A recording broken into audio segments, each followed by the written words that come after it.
You know that feeling when you're in a new country or maybe even just a different part of your own country and you just feel off? Like you're missing something?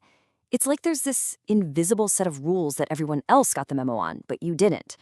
Well, today, we're going to decode those hidden forces. Yeah, this quote from author Gurnik Baines just hits the nail on the head, doesn't it? It's that nagging feeling that underneath everything you see and hear, there's this whole other world operating on a different frequency. So the big question is, have we understood this place at all? That's what we're digging into today. Okay, so where do we even begin to unpack all of this? Well, the key, it turns out, is in this really powerful framework, a concept called our cultural DNA. Now, right off the bat, let's be super clear. We are not talking about biology here. Cultural DNA is a metaphor, right? Think of it like the deep psychological operating system that's been installed in a society over thousands and thousands of years. It's been shaped by all these unique challenges, environmental, historical, and it basically dictates how people instinctively solve problems and just see the world. And listen, this isn't just some cool theory somebody cooked up over coffee.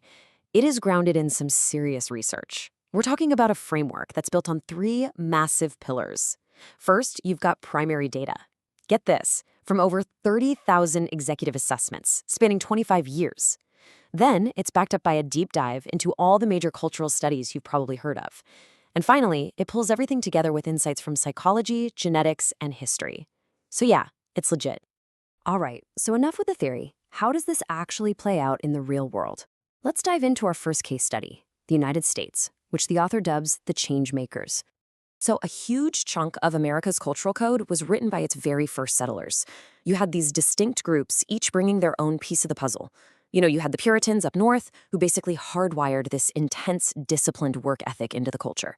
Then you've got the Quakers, who came in with this big emphasis on optimism, on trusting people. And this is a big one, you had the fiercely independent borderlanders. They settled the Appalachian areas and brought with them this incredibly strong honor culture. And if you think that's just ancient history, check this out. It shows just how deep this programming really goes. In an experiment, researchers deliberately bumped into people. And Southerners, who are often the cultural heirs to that borderlander honor culture, had a way stronger stress response than Northerners. I mean, their cortisol levels, the stress hormone, went through the roof. This isn't something they're choosing to do.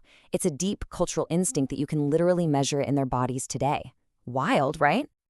So you mix all these different DNA strands together, the work ethic, the optimism, the independence, and what do you get?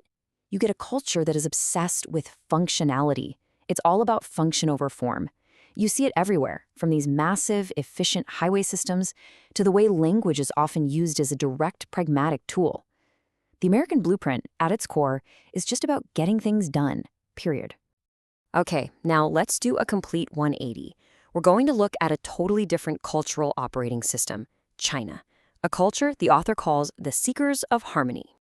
So what shaped China's DNA? Well, believe it or not, a huge part of it comes down to agriculture. Just think about it for a second. Growing wheat, that's a pretty individual job, right? You plant your seeds, you wait, you harvest. But growing rice? That's a whole different ballgame. It requires massive coordinated effort from the entire community to manage irrigation, to plant the paddies. That one fundamental difference in how you get your food literally hardwired interdependence and collectivism into the culture, especially in the rice-growing South. And this agricultural reality leads to two profoundly different ways of seeing the entire world.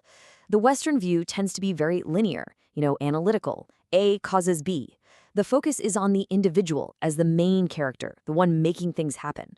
But the Chinese view, it's much more holistic, more cyclical. It's less about the individual and way more about the context, the relationships, this incredibly complex web of interdependencies that actually shapes what happens. It's not a straight line, it's a circle. So how does this interdependent worldview actually show up in daily life? Well, a perfect example is the concept of guanxi. Now, you might hear this translated as networking, but that doesn't even come close. Guanxi is the fundamental web of connections, of social relationships and mutual obligations that is seen as absolutely vital for getting anything done, in business or in life. It's that interdependent worldview put into practice. And right alongside that is the concept of face. You can think of face as the social currency that keeps the whole system running smoothly, that maintains the harmony. It's all about a person's reputation and social standing. So causing someone to lose face isn't just like a simple insult. Oh, no. It's seen as a serious threat to the stability of the entire social web. Okay, so we've got these two completely different cultural operating systems. The big question is, so what? In our crazy, interconnected world today, why is understanding this stuff so absolutely critical? I mean, just look at them side by side. It's night and day, right? America is all about individual agency, and China is all about the context of the situation. One culture is chasing functionality, the other is seeking balance and harmony. And this isn't just academic. This has massive real-world consequences.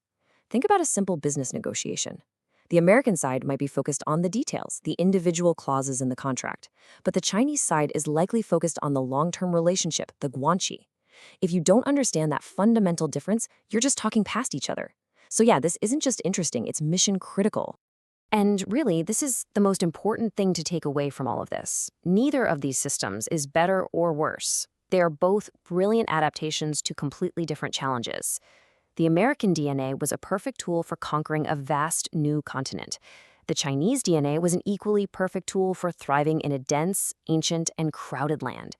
Each cultural code is basically a time-tested masterpiece of survival. So this leaves us with one final big idea to chew on. When we start looking at the world through this lens of cultural DNA, something amazing happens. We start to replace judgment with genuine curiosity. The question stops being, why don't they just do it our way? And it transforms into something much more powerful. What can our culture learn from the survival codes of others? And that changes everything.